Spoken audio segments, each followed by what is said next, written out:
Good afternoon, ladies and gentlemen. Welcome to the Rosero game stage. Yes. See, I have to do that just in case you don't do it and it goes dead silent.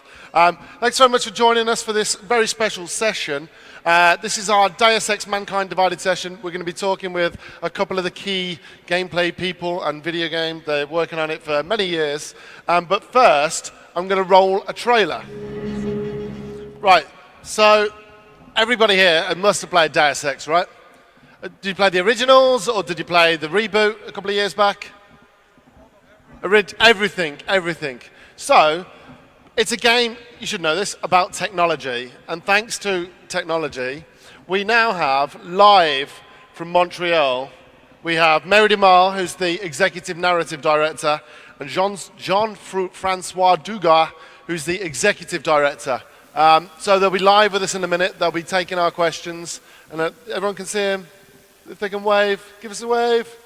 They can't hear me yet, can they? Wave, hello. But yeah, so they're going to be taking my questions, and then we're going to be opening up questions to you guys, and you get to ask whatever you want. And we can see a little Adam Jensen down the front there. So everyone excited for Mankind Divided next year? It's good. More stealth or more action? Which are we? Stealth. Everyone stealth. I didn't hear one action. Is there any one action? Oh, one action. Two action. There you go. At least it's two, right? Well, that's the beauty of Deus Ex. You can play it however you want. You can play it super stealthy. You can play it super action. You can play it my kind of stealth, which is stealthy up until I get caught, and then it just all descends into chaos. So we should be good now. Can you hear us? Yes. Yes. Hello. You are live at the London Comic Con. Welcome. Hello. Very excited to be here. Thank you for joining us. Right, so for the next 30 minutes or so, 40 minutes, we're going to talk about Deus Ex Mankind Divided. Obviously, your baby, your new title, coming out next February the 23rd, I do believe. It's been a few years since Human Revolution. Can you just talk us through the process of how that game ended and how Mankind Divided was spawned? That's a big compliment. Well, big question. Back in 2007, we were brought on board like by Eidos. We were approached to revive Deus Ex, and we built a team, we built a studio together and everything, and we had carte blanche to where to go with the franchise. So we really started to work on that. And then for the next 4 years, I would say that we were not thinking about Mankind Divided at all. No, not at all. Our efforts were just into releasing Human Revolution, and then we took quite a break, actually. Yeah, well, I started working on the DLC while you were still working on that. But we did end up taking like 6 weeks. And at that point, like JF was saying, when we started working on Human Revolution, we had no plans for any kind of sequel. We just wanted to finish that game. And after we took the break, suddenly it was like, well, wait a second, what about the next one? And we started from there. So what is cool with Mankind Divided, the difference with Human Revolution is that Human Revolution, we were starting like totally fresh. We had a kind of a reboot mindset developing it, but with Mankind Divided, now people had played Human Revolution for months and everything. We were able to receive a lot of feedback and everything. We could really know what people really appreciated about Deus Ex and what they didn't like as much, etc., etc. So it was kind of it guided us through the brainstorms and the conception. So Mankind Divided starts 2 years after Human Revolution. What's happened to the world and the characters in those 2 years? Well, at the end of, I hate to spoil this for anybody, at the end of Human Revolution, of course, there was this massive event where a lot of the mechanically augmented people in the world were forced into these psychotic rages. And Adam Jensen had to make a choice at the end as to what kind of a message he could get out to the world in order to kind of send the world, hopefully shape the message in one direction or another. The thing is that what you kind of got to realize is that, and what Adam actually realizes now, is that when something of that grand scale happens, people are not paying attention right away to the message that gets out, and they're dealing with the horror and the chaos of their worlds falling apart around them. And by the time people are willing to listen, a lot of disinformation has been spread by other factions, and a lot of damage has been done. A lot of people will believe emotionally, you cling to the rumors that you feel actually fit your experience the best. So what happened in those 2 years is the world was really trying to recover and come to grips with this tragic event. And Adam's message did get out, but he and Eliza may be the only people in the world who really know what his message was at that point. And in the 2 years since, other forces have come. The world has really been reacting to this. There's been a rise in chaos. There's been a rise in hatred and paranoia from both the augmented and the non-augmented. And the divide has gotten very big. And the world is really starting to turn against the augmented. And Adam realizes that he has a bigger job ahead of him than he thought he did when he sent that message out.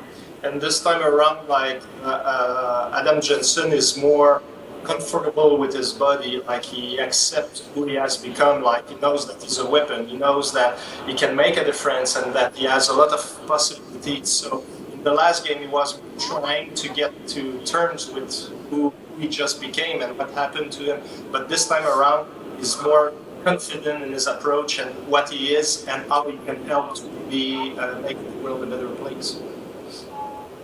Awesome. So the interesting thing about Adam Jensen's story in Human Revolution was he didn't really succeed in the end. Is Mankind Divided about redemption? I would say, well, what Adam's journey was in Revolution was to really kind of understand why his life had been upended the way it had and why all his choices had been taken away. And so he began this big journey to basically find out who attacked him, what happened, and in the course discovered everything that he ended up discovering. And in the end, he ended up not only getting his choices back, but thinking he was making a choice for the entire world. And of course, now in Mankind Divided, he sees that, as we said, it's not so easy to change the world so quickly. And there is a part of him that is bitter about that, bitter about what he went through. He's focused, as JF was saying, on still fixing things, on finding the people who are really responsible for it, who he knows. He doesn't know their names, he doesn't know that, but he knows that there are people out there who are manipulating the world from the shadows, and he's really trying to get them. And yes, potentially in the course of the adventure, he's going to have to come to terms with and understand what he can do, and is it a redemption issue for him? It's a very interesting one. I would say that it can be in a part, it can be that, but it's also that he couldn't finish what he wanted to finish in the last game, so he's continuing on the same path to get at the people in the shadows. So I would say redemption, it's probably a part of it. I would say maybe to a certain degree. I hesitate with revenge because revenge it's too raw or everything, but he's kind of trying to make sure that what happened to him, doesn't happen to anyone else and everything. And basically, he has this mindset that he doesn't believe that anyone is smart enough or any small group should have so much power to decide for humanity and everything. So he's trying, as he's been turned into a weapon. Well, it's a bit like Frankenstein, like with this creature, the monster turning against the master campaign. So it's a bit in those lines, but I don't want to. I would like to have players have their own story, better their own take on what they think it is. More than what we think it is. Like we steer it in one direction, but I think it should be a very personal experience for all the players who play that and have them go through that journey and get their own understanding of things. It seems like the studio has made a concerted effort to give him more abilities and skills. What can we expect from the new Adam Jensen in Mankind Divided? Well, he's going to have a lot of augmentations to play for sure. He has a lot of the popular ones from the last game Return, but through the story and through the adventure is going to also discover new abilities like we showcase in some of the demos E3, Gamescom, and with the hands-on recently, where he has gun arms. Now he has nano blades that he can shoot and they can be explosive. He has this Tesla gun also that he can use, or the PEPs. So gun arms take a big part of the experience, but he also has things like the Titan shield, like all those black weird triangles covering his body, so he can behave more like a tank and everything, to be a little bit more aggressive in combat situations. So you can expect not to play for combat, but you can expect a lot for stealth as well, because even though a lot of our communication has been on combat and more aggressive powers and abilities, what is important to understand is that we still want to keep the balance of stealth and combat. It's just that we wanted to bring the more frontal experience to the same level as stealth. And but overall, we also worked on the controller scheme to make those augmentations, whether it's combat or stealth or whatever you want to do. We want to make them more easy to use. We want a better flow, a better pace of actually triggering those powers or disabling them, etc. So we did a lot of little and big things through the entire game. So Mankind Divided will play in a lot of ways similar to Human Revolution, but in a lot of ways it's going to be a very different, but much more powerful, I would say visceral, and a better pacing. Yeah, and JF was talking a lot about more of the combat and stealth, depending on that, but also upping, I think, with the augmentations, a lot more of the lethal versus non-lethal, because we've added a lot of more powerful non-lethal things that can be done. So for players who really prefer to either play combat but non-lethal, or play stealth and non-lethal, we've upped that and built that into a lot of the new augmentations as well. Yeah, it's a good point, because in the last game, like a lot of non-lethal stuff was kind of biased towards stealth, and the lethal stuff was biased towards combat. And like we just said, we wanted to make sure that now we were blurring that line. So no matter if you're the kind of player who doesn't want to kill, or if you want to kill, you can do it in stealth, or you can do it in combat, vice versa. So there will be much more flexibility on the options in this. Of course, it's possible to play Mankind Divided through completely stealthily. Why was that important to include in the game? Well, it's one of the pillars of the game. It always has been a pillar of the franchise. I mean, we always talked about the 4 pillars of stealth, combat, hacking, and social, and we want to cater to those styles. And so I think it's always been a very important thing to be able to enable the stealth options for people. I personally love playing stealth, so I'm glad it's still there. and moreover, I think it's about role-playing. And role-playing, like, you might want to discover this conspiracy, you might want to get at the bad guys, but along the way, you meet people that can be perceived as being bad, but sometimes they're just like the puppets of other people and things like that. And you, as a player, you get in this world.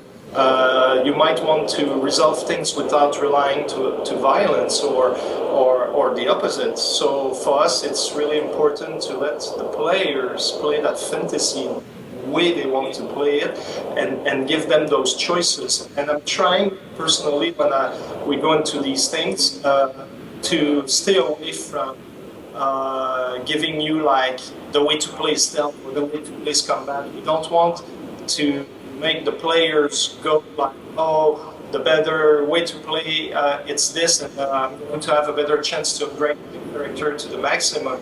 And I don't want that. I want it to be more like a metagaming experience where you just go into it by yourself and decide for yourself what is the best way to go. And if I may add, on Human Revolution, we tried to achieve it, but we failed to a certain degree because we were giving more, for example, we were giving more experience points to players in stealth. And our logic behind that was that it demands much more time, much more preparation, much more patience to go there. So it's much more difficult. And we were, okay, we should give more XP points because we need to reward that kind of patience and dedication. But in the end, players took it as, oh, the best way to play the game is like that because that's the way I can have the most experience points and therefore I can have more augmentations. It ended up being that, but that's not what we wanted. So that's why this time around we're going to balance the odds much more fairly. So no matter if you're a combat guy or a stealth guy, you'll have probably roughly the same amount of XP and everything. So it's really going to be about how you as a player want to play. So not only have you strengthened the stealth side, but you've also strengthened the action side as well. So more skills, more abilities. Why was it important to fortify both sides like that? I mean, especially the action, whereas Deus Ex has always pretty much been a stealth game for most fans. Well, that's the thing. For us, it has never been a stealth game. It's been, for us, it's always been, it is what you want it to be. If for you it's a stealth game, it is a stealth game. If for you it's a combat game, it should be a combat game. Yeah. So, and I remember when we were working, one of the things when we were working on Human Revolution that kind of stuck with me is that Deus Ex, even the original Deus Ex, is a game that you should be able to play the way you want, and when things screw up and you're forced to play a different way, you should be able to recover and get back to the way you wanted to play. Which by necessity means that if I'm a stealth player and I get stuck in a combat situation, I need to be able to have the combat strong enough that I can get through it and get out of it, etc., and have fun doing it. So I think it's really, for us, was a matter of making sure that all types of play are rewarding, and all types are fun and rewarding. Yeah. It's exactly that. Right? We want players, no matter what they choose, they should be entertaining, they should have a good time, it should be rewarding, it should be exciting, and that's it. So for us, it's about making those two options as balanced as possible. So obviously, Deus Ex has always been about choice and consequences, whether it's in the dialogue or whether it's in whether you engage enemies and stuff like that. Can we expect plenty of consequences for your actions in Mankind Divided? And does the narrative splinter at all? Does it kind of veer off and come back? How does that work? Well, yes. One of our goals for Mankind Divided, when we worked on Human Revolution, we were always saying it's all about choice and consequence, and we should present interesting choices to the player and let them see the consequences and deal with them. And we tried to work some of that into the storyline as well. And we had moments where things would happen, you'd make your choice, and depending on that choice later down the line, for example, with Zeke Sanders, the hostage taker, if you followed one path with him, he would come back later and help you, and then maybe come back again later. And with, I think, the Death Sergeant Wayne Haas, same kind of thing, depending on what you did. But the main story itself really wasn't breaking and branching too much. It was just key isolated moments. And for Mankind Divided, we said we want to really push, we want to challenge ourselves, and trust me, it's a challenge.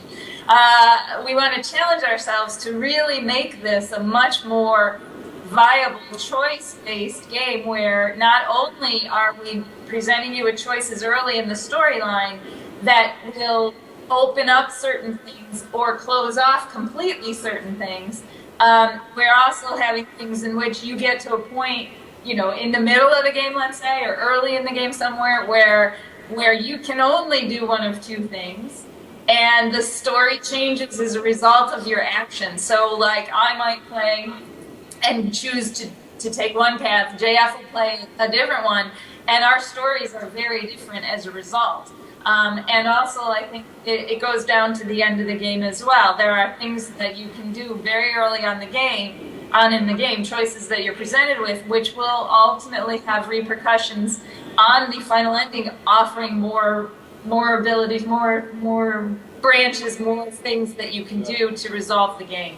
And one thing is important to understand is that we're still telling a high-level story that stays the same throughout. So we have an overarching intrigue that is going to unfold. But like Mary just said, we work really hard to make much more, give much more options to the players within that. So the overall story is going to be much more personal to each player this time around, probably than Human Revolution.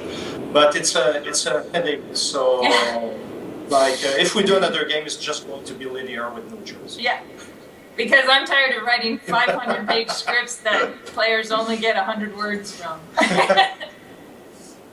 So you mentioned that that was one of your main goals. What were your other main goals for Mankind Divided? I mean, what did you look to fix from Human Revolution?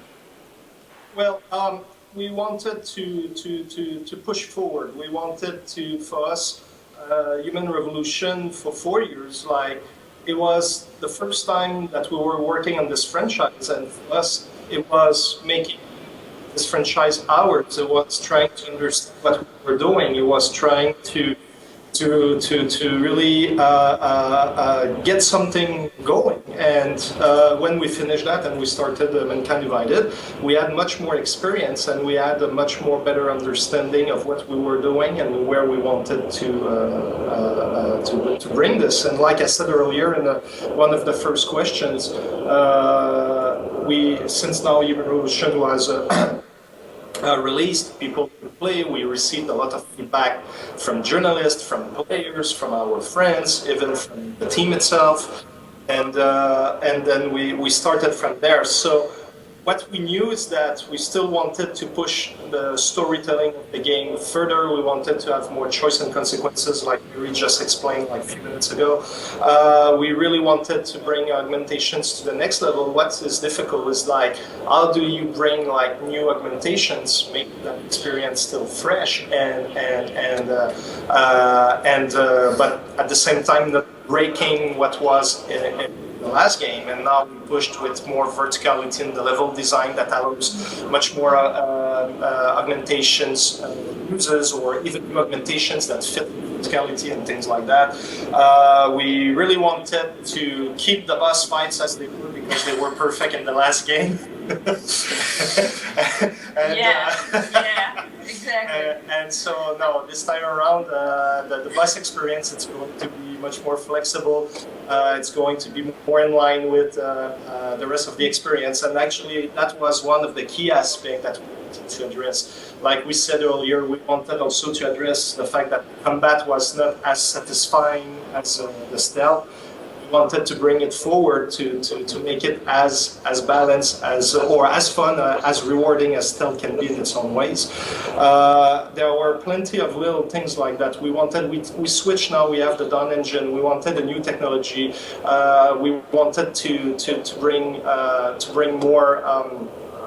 Visual fidelity to the experience and everything, more show don't tell, more props and more details in the environments. Like last game was, artistically speaking, a very beautiful game, but in terms of technology, it was not all what it could have been. So that's something also we wanted to address. So we had several angles that we wanted to touch on, but at the same time, we were really focused because even though I just mentioned a lot of things, they were probably like a list of the top 5 things that we needed to address, and the focus has been put on these things and make sure that Mankind Divided feel new but similar, or like it feels like something you know at the same time, but it can still surprise you and bring something fresh that you played it but you didn't play it, kind of thing. So that was what we were striving for. Were there any lessons that you learned from Human Revolution that you took forward into Mankind Divided? Yeah, everything takes more expected to Yes, do. that's true. Everything does take a lot more time than you realize. Because I remember, like, on Human Revolution, at some point, like, emails for computers and all those things were not written yet. And Mary and I were discussing. And since we didn't get into this, like, was like, I won't be long and everything. And Mary was, Jeff, like, I don't think it's going to be that short because we have to think about that. And we started to plunge into this, and Mary started to think throughout. And eventually, what I thought would be 2 weeks was. Yeah, well, actually, at first I thought it would be easy too. Yeah. At first, everyone kept saying, "Oh, text is easy. You can write text." That we've got to focus on all the dialogue first, which is always the case. Whenever you're making a game, the dialogue always has to come first because it's a longer pipeline. It's important that you nail it. You've got other people sound everyone, but text is something you can add up until the last minute. So no problem just writing these things when you only have 2 weeks left to ship, and then you actually dive into it and go, "Wait a minute. This is not going to take 2 weeks. This is going to take more like 2 months to get this all done." So yeah, we learned things like that. We learned things about the production process, how we should be better planning some things. Yeah. We still don't always succeed at that. And also from level design perspective, like to support stealth, to support combat, to support and social when it makes sense in the narrative context. Now designers add much more experience, and they knew right away kind of the CP kind of thing, like how to build maps, those things in mind.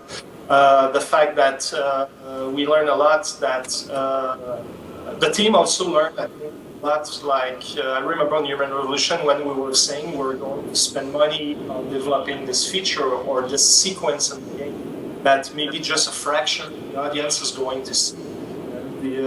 A lot of production people were like, "Oh my God, we cannot do this! Like, we're going to spend 2 months working on this thing, and maybe players won't see it. It's a critical path kind of thing." So the team also grew up understanding what is the core of the richness of the experience is that every player's experience will be very different within the same narrative. And now on this game, actually, we had less arguments about these things, and we were more fighting on how we make those things better, as opposed as, yes, but players won't see that. Yeah, in fact, I mean, that's a good point. When we first started on Human Revolution, it really was. A lot of people were like, "Wait, I don't want to, why should I create that room if nobody's going to see it? Why should I, build that if nobody's going to see it? I have to put all my time into something everyone is going to see."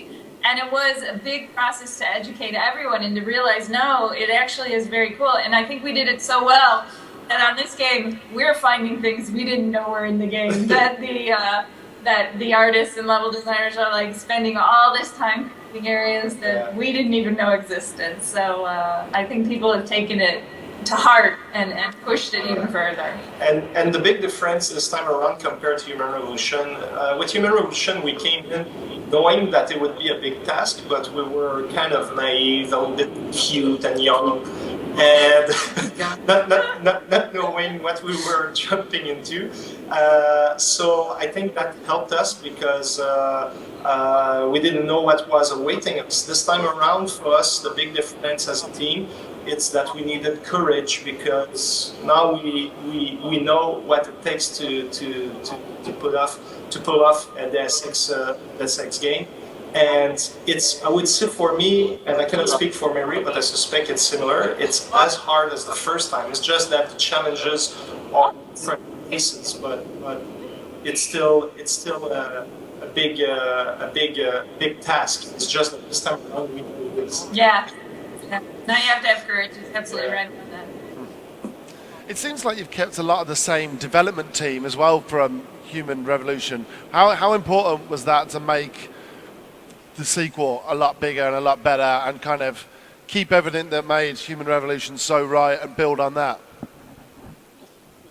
Well, one of the keys to when you have a team that works well together, complements each other, it's really important to keep as intact as possible. Of course, it's not always possible 100% because sometimes you can have people that they want to do something else in their lives, and it's important also to bring people out of the table also on the team because you want to keep your thought process fresh. You don't want to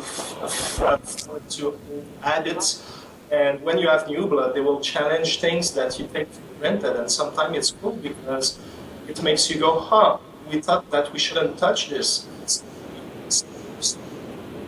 Challenge it and really helps. So it's to keep a balance of keeping the people there because those people have the experience and everything, and some of the things can go faster. But it's important to mix it with new blood. And for me personally, it's really important to work with some of the same key people I worked on the last game because I think we, like I said at the beginning of the question, we complement each other. We all have different strengths. We trust each other. We love to work together, and we have a lot of respect. So it doesn't mean we're not fighting. We're fighting. Mary and I were fighting, and there are some days it's like we take a break. We don't talk to each other because she needs to cool down. Because me, I'm always cool. Yeah, that's how it always goes. but the important thing is that we're striving for the same thing, and we don't sit for good enough. Yeah. And it's a component. Yeah, I mean, it's very important. I mean, it's kind of wild because when we started on Human Revolution, it was the first time many of us had worked together. Yeah. At the same time, some people, JF had worked with Jonathan before. Yeah. I had never worked with JF at all, or Jonathan, or any of these guys, although we all kind of came from the same studio, so we kind of knew a bit about each other. And so we were kind of learning how to make a Deus Ex game, while we were also learning each other's abilities and strengths, and it clicked. It just really clicked that the things that my strengths could complement their weaknesses, and their strengths could compensate for my weaknesses, and it all just kind of grew into this thing. And we did so many things for Human Revolution. We did it, by the end it became instinctive, and we kind of knew what we knew without even knowing we knew it, if that makes any sense. And so it's very important when you're then moving on to another project. We are bringing in new blood. We are bringing in a lot more people. My own writing staff has grown tremendously since then, which it needed to handle all these branching storylines. But then what becomes interesting in that is that the new people, you don't even know what you know. You just knew it, and now you have to kind of transfer that knowledge to everyone else, and they, and you think they get it, and you think, well, why don't you get it? And they're thinking, I got it. So it constantly makes you question, it makes you rethink your own things, and find the strengths again that were there, and find new things you didn't even think were possible. So it's very interesting and important to kind of have that solid foundation and yet also bring in the new. Excellent. Right, we've got enough time for a few audience questions, so I'm going to wander out into the audience. You can't actually see me back there, but I am walking now. Does anybody have any questions? We've got a few questions. This gentleman here, hi. Hi, I watched gameplay on YouTube, and I saw one ability called Icarus Dash, I think that was it. And Yes. I played Dishonored, and I think the problem with that game was that the game level became too easy, because you could just blink around and you didn't really have to get past any obstacles. So I was wondering if you think the same sort of thing might happen with the Icarus Dash or not. Yeah, it's a good question. And so far, what I've seen with games, and even when we play, and the way we're balancing the energy and the possibilities and everything, so far we didn't observe any specific problems or anything that would break. So far, so we're still doing it, but we're very mindful of these things, that we don't want to break the game with a super powerful feature that is useless or whatever. Like I said, we're still to check it out. If something comes to our attention, it will be really hard to doesn't happen. But for sure, with a game for 2, 3, 4, 5 times, and now you know the maps, it's say that not even Icarus Dash, like no matter what you do, to games, you can things more efficient the first playthrough. But so far, so good. Trust me. Excellent. Right, I'm walking back here now. Hi, do you have a question? Hey, I'm one of your forum users, so I'll try to be easy on you guys. Don't be.